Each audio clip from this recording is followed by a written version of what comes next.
Hello.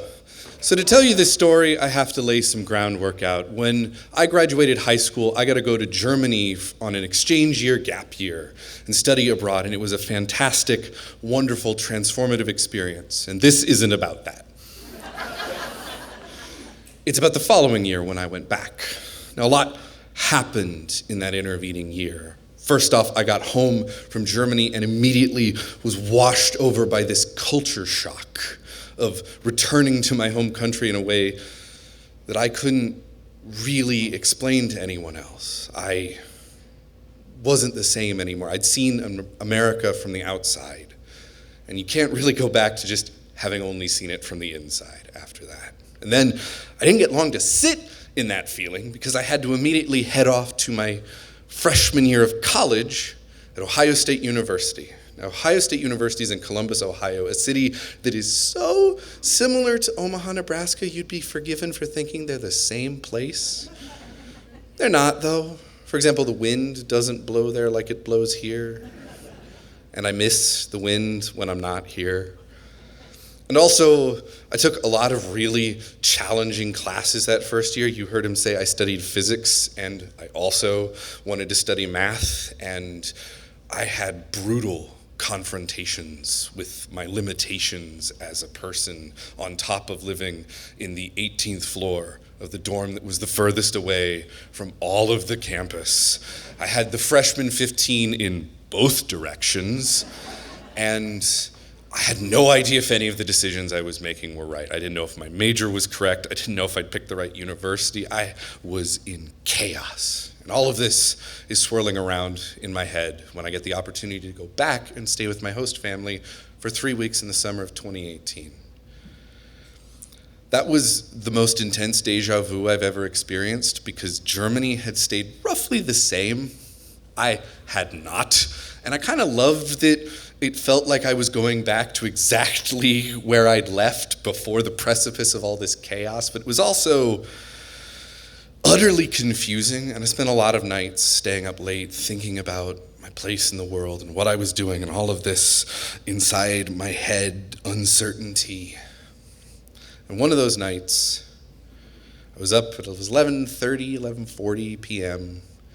I was a chronic night owl at that point in my life, so sleep happened between 4 a.m. and noon. I was wide awake. Sleep was not coming for me for a while, and so I decided, you know what, screw it.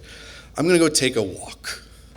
Now there's this cool thing about the town I lived in Germany, which is that it's in the heart of the Black Forest region, and it only has about 1,500 people who live there. So if you walk to the end of my host family's block, you cross the street, and you walk to the end of that block, you are walking into the woods.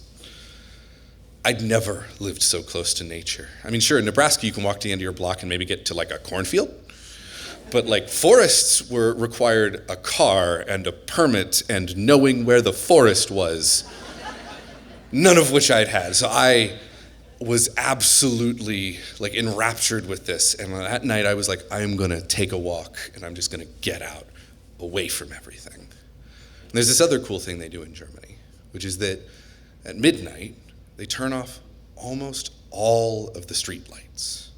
They do this to save energy, to prevent light pollution, and it means that 15 minutes into my walk, as I'm strolling down, I come to the clearing in the woods and I look up and I see for the first time in my life, the Big Dipper. And I go completely silent. I'd been talking to myself because it's the woods at night, and now I can't. I knew what the Big Dipper was from planetarium shows and documentaries. I love space. I love science since I was a kid. And I'm ashamed to admit the first thing I tried to do was take a picture of it with my smartphone, which didn't work because it's 2018 and I have a 2018 era smartphone, and somewhere on my hard drive I have 2 pitch black pictures of nothingness, and only I know what they mean, and that's okay. But failing that, I decided to keep walking. But as I'm walking now, these emotions are rolling over me. I'm 17 years old, quarter way around the world, in a foreign country, And human beings have been staring at this constellation for like 10, 20,000 years. For most of human history, it has been just there. And I'm seeing it for the first time when I'm 17 years old, because I couldn't before, for all the pollution and the noise and the chaos. And the Big Dipper's the constellation that tells you how to find the North Star, which is to say, in the murky blackness of the night, it is how you find the thing that tells you what direction is. It is the thing you look for if you are trying to map a way home or get anywhere.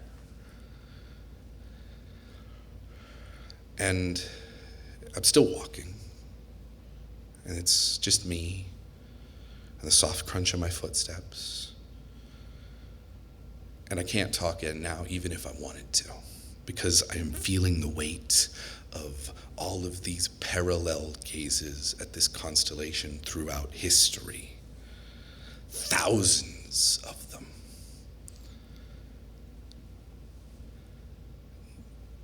All living their lives, going somewhere, telling a story. Where was I going? What was I doing with my life? What was I amounting to? But none of them knew either. They were following the stars. Maybe if they didn't need answers to those questions, I didn't either. I've been telling this story for 6 years. Every time I tell it, I find something different in it. A new interpretation of the metaphors, a new way of building an understanding of the light and the dark and the walk in the woods. Stories are like constellations. We draw them between the bright moments in our lives, and they point us in directions we might go.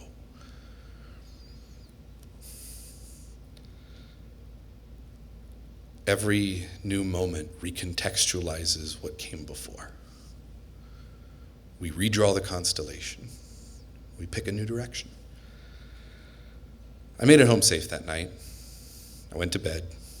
A week later, I flew back to Nebraska, went back to university. I found a roommate. We found an apartment. I started to build something that felt like home. I wasn't sure about anything, but I thought maybe I could figure it out as I went. I started putting pictures together of possible directions. The wind wasn't right. We could figure that out. All of which is a roundabout way of saying that you are allowed to follow the stars. You are allowed to look up and imagine what shapes might exist between those bright points. And you are allowed to follow them. And if you are lucky, and if you are very persistent, sometimes they will lead you home.